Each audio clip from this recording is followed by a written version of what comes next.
ओम शांति। 7 जून 2024 की मधुर महावाक्य। मीठे बच्चे, तुम आपस में रूहानी भाई भाई हो। तुम्हारा एक दो से अति प्यार होना चाहिए। तुम प्रेम से भरपूर गंगा बनो, कभी भी लड़ना झगड़ना नहीं। प्रश्न: रूहानी बाप को कौन से बच्चे बहुत बहुत प्यारे लगते हैं? उत्तर: जो श्रीमत पर सारे विश्व का कल्याण कर रहे हैं। दूसरा, जो फूल बने हैं, कभी भी किसी को कांटा नहीं लगाते, आपस में बहुत बहुत प्यार से रहते हैं, कभी रूठते नहीं। ऐसे बच्चे बाप को बहुत बहुत प्यारे लगते हैं। जो देहाभिमान में आकर आपस में लड़ते हैं, लून पानी होते हैं, वह बाप की इज्जत गंवाते हैं, वह बाप की निंदा कराने वाले निंदक है। ओम शांति। जैसे रूहानी बच्चों को अब रूहानी बाप प्यारा लगता है, वैसे रूहानी बाप को रूहानी बच्चे भी प्यारे लगते हैं, क्योंकि श्रीमत पर सारे विश्व का कल्याण कर रहे हैं। कल्याणकारी सब प्यारे लगते हैं। तुम भी आपस में भाई भाई हो, तो तुम भी जरूर एक दो को प्यारे लगेंगे। बाहर वालों से इतना प्यार नहीं रहेगा जितना बाप के बच्चों का आपस में होगा। तुम्हारा भी आपस में बहुत बहुत प्यार होना चाहिए। अगर भाई भाई यहाँ ही लड़ते झगड़ते हैं या प्यार नहीं करते तो वह भाई नहीं ठहरे। तुम्हारा आपस में लव होना चाहिए। बाप का भी आत्माओं से लव है ना, तो आत्माओं का भी आपस में बहुत लव होना चाहिए। सतयुग में सब आत्माएं एक दो को प्यारी लगती है, क्योंकि शरीर का अभिमान टूट जाता है। तुम भाई भाई एक बाप की याद से सारे विश्व का कल्याण करते हो, अपना भी कल्याण करते हो, तो भाइयों का भी कल्याण करना चाहिए। इसलिए बाप देह अभिमानी से देही अभिमानी बना रहे हैं। वो लौकिक भाई भाई तो आपस में धन के लिए, हिस्से के लिए लड़ पड़ते हैं। यहाँ लड़ने झगड़ने की बात नहीं, हर एक को डायरेक्ट कनेक्शन रखना पड़ता है। यह है बेहद की बात। योग बल से बाप से वर्षा लेना है, लौकिक बाप से स्थूल वर्षा लेते हैं। यह तो है रूहानी बाप से रूहानी बच्चों को रूहानी वर्षा। हर एक को डायरेक्ट बाप से वर्षा लेना है। जितना जितना इंडिविजुअल बाप को याद करेंगे, उतना वर्षा मिलेगा। बाप देखेंगे आपस में लड़ते हैं, तो बाप कहेंगे तुम निधन के हो गए क्या? रूहानी भाई भाई को झगड़ना नहीं चाहिए।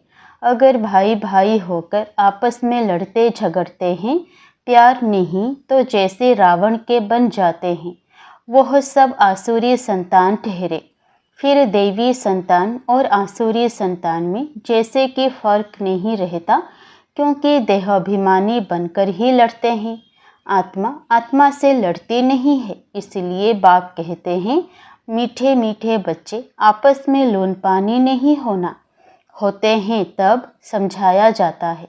फिर बाप कहेंगे यह तो देहाभिमानी बच्चे हैं, रावण के बच्चे हैं, हमारे तो है ही नहीं, क्योंकि आपस में लून पानी होकर रहते हैं।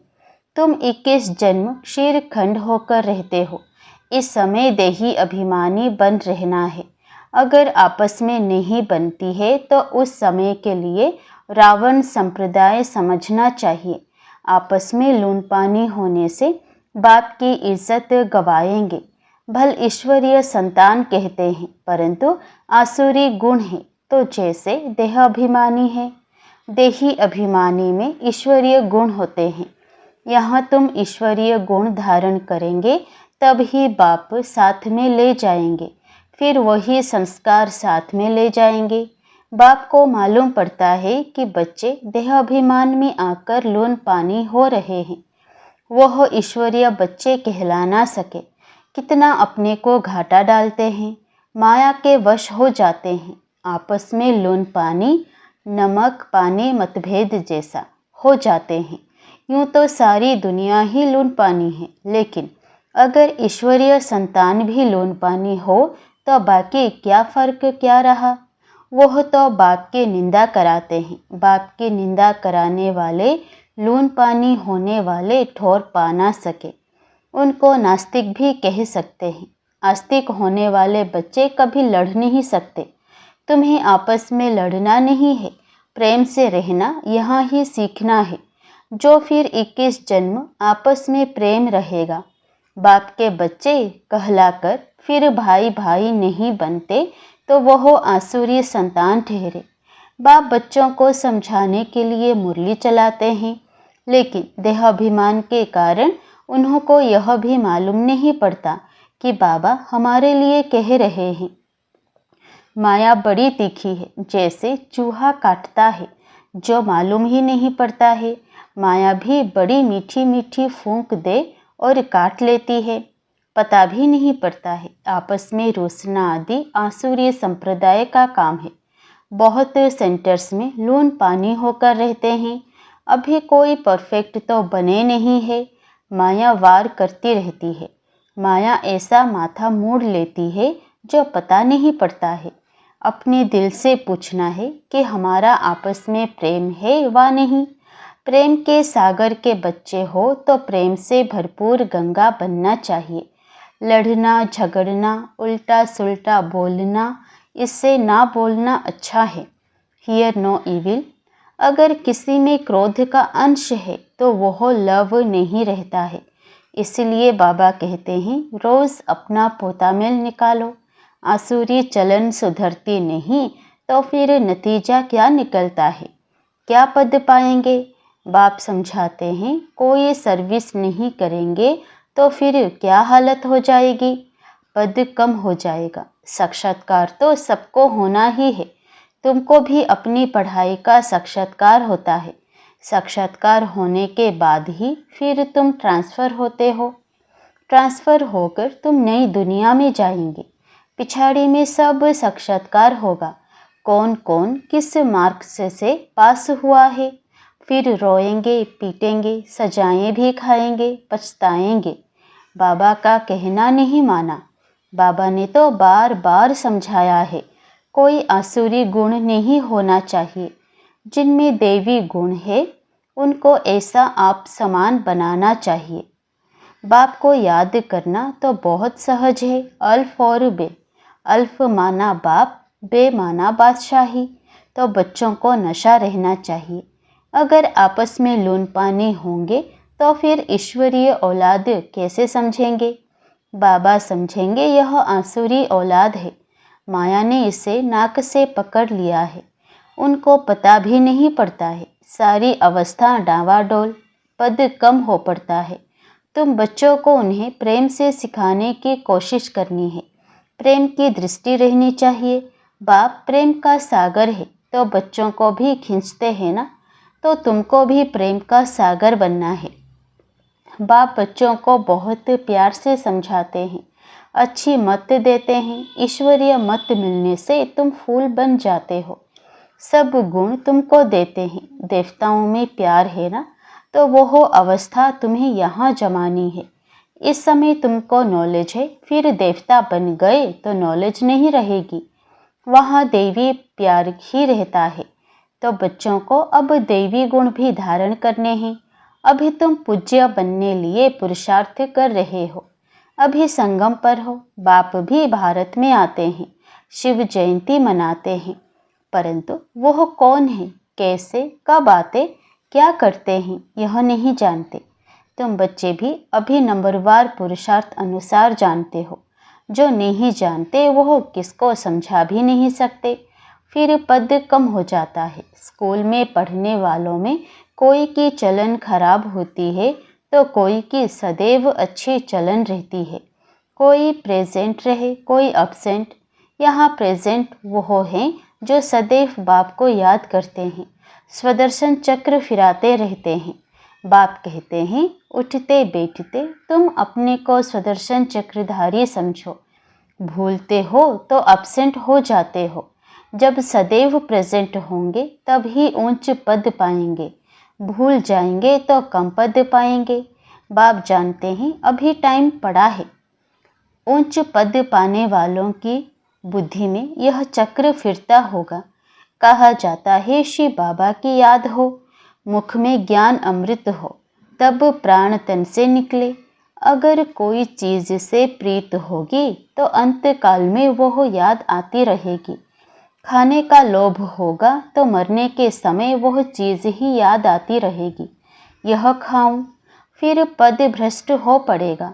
बाप तो कहते हैं स्वदर्शन चक्रधारी होकर मरो और कुछ भी याद ना आए, बिगर कोई संबंध जैसे आत्मा आई है वैसे जाना है। लोभ भी कम नहीं, लोभ है तो पिछाड़ी समय वही याद आता रहेगा, नहीं मिला तो उसी आश में मर जाएंगे। इसलिए तुम बच्चों में लोभ आदि भी नहीं होना चाहिए। बाप समझाते तो बहुत हैं, परंतु समझने वाले कोई समझे। बाप की याद को एकदम सीने से लगा दो। बाबा, ओहो बाबा, बाबा बाबा मुख से कहना भी नहीं है और जपा जप चलता रहे। बाप की याद में कर्मातीत अवस्था में यह शरीर छूटे, तब ऊंच पद पा सकते हो। अच्छा, मीठे मीठे सिकिलधे बच्चों प्रति माता पिता बाप दादा का याद प्यार और गुड मॉर्निंग। रूहानी बाप की रूहानी बच्चों को नमस्ते। धारणा के लिए मुख्य सार। पहला, प्रेम से भरपूर गंगा बनना है। सबके प्रति प्रेम की दृष्टि रखनी है, कभी भी मुख से उल्टे बोल नहीं बोलने हैं। दूसरा, किसी भी चीज़ में लोभ नहीं रखना है, स्वदर्शन चक्रधारी होकर रहना है। अभ्यास करना है कि अंत समय कोई भी चीज़ याद ना आए। वरदान, पुरानी देह व दुनिया के सर्व आकर्षणों से सहज और सदा दूर रहने वाले राज ऋषि भव। राज ऋषि अर्थात एक तरफ सर्व प्राप्ति के अधिकार का नशा और दूसरे तरफ बेहद के वैराग्य का अलौकिक नशा। वर्तमान समय इन दोनों अभ्यास को बढ़ाते चलो। वैराग्य माना किनारा नहीं, लेकिन सर्व प्राप्ति होते भी हद की आकर्षण मन बुद्धि को आकर्षण में नहीं लाए। संकल्प मात्र भी अधीनता ना हो, इसको कहते हैं राज ऋषि अर्थात बेहद के वैरागी। यह पुरानी देह व देह की पुरानी दुनिया, व्यक्त भाव, वैभवों का भाव, इन सब आकर्षणों से सदा और सहज दूर रहने वाले। स्लोगन, साइंस के साधनों को यूज़ करो, लेकिन अपने जीवन का आधार नहीं बनाओ। मातेश्वरी जी के मधुर महावाक्य। देखो, मनुष्य कहते हैं कौरवों और पांडवों की आपस में कुरुक्षेत्र में लड़ाई लगी है, और फिर दिखलाते हैं पांडवों का साथी डायरेक्शन देने वाला श्री कृष्ण था। तो जिस तरफ स्वयं प्रकृति पति है उसकी तो विजय जरूर होगी। देखो, सभी बातें मिला दी है। अभी पहले तो इस बात को समझो कि प्रकृति पति तो परम आत्मा है, श्री कृष्ण तो सत्युग का पहला देवता है, पांडवों का सारथी तो परमात्मा था। अब परमात्मा हम बच्चों को कभी हिंसा नहीं सिखला सकता है। ना पांडवों ने हिंसक लड़ाई कर स्वराज्य लिया। यह दुनिया कर्म क्षेत्र है, जिसमें मनुष्य जैसा जैसा कर्म कर बीज बोता है वैसा अच्छा व बुरा फल भोगता है। जिस कर्म क्षेत्र पर पांडव अर्थात भारत माता शक्ति अवतार भी मौजूद हैं, परमात्मा भारत खंड में ही आते हैं, इसलिए भारत खंड को अविनाशी कहा जाता है। परमात्मा का अवतरण खास भारत खंड में हुआ है, क्योंकि अधर्म की वृद्धि भी भारत खंड से हुई है। वहाँ ही परमात्मा ने योग बल द्वारा कौरव राज्य खत्म कर पांडवों का राज्य स्थापन किया। तो परमात्मा ने एक आदि सनातन धर्म स्थापन किया, परंतु भारतवासी अपने महान पवित्र धर्म और श्रेष्ठ कर्म को भूल अपने को हिंदू कहलाते हैं। बेचारे अपने धर्म को ना जान औरों के धर्म में जुट गए हैं। तो यह बेहद का ज्ञान बेहद का मालिक खुद ही बताता है। यह तो अपने स्वधर्म को भूल हद में फंस गए हैं, जिसको कहा जाता है अति धर्म ग्लानि, क्योंकि यह सब प्रकृति के धर्म हैं, परंतु पहले चाहिए स्वधर्म। तो हर एक का स्वधर्म है कि मैं आत्मा शांत स्वरूप हूँ। फिर अपनी प्रकृति का धर्म है देवता धर्म। यह 33 करोड़ भारतवासी देवताएं हैं। तभी तो परमात्मा कहता है अनेक देह के धर्मों का त्याग करो, सर्वधर्मानि परित्यज्य। इस हद के धर्मों में इतना आंदोलन हो गया है, तो अब इन हद के धर्मों से निकल बेहद में जाना है। उस बेहद के बाप सर्वशक्तिवान परमात्मा के साथ योग लगाना है। तो सर्वशक्तिवान प्रकृतिपति परमात्मा है, ना कि श्री कृष्ण। तो कल्प पहले भी जिस तरफ साक्षात प्रकृतिपति परमात्मा थे, उनकी विजय गाई हुई है। अच्छा, ओम शांति।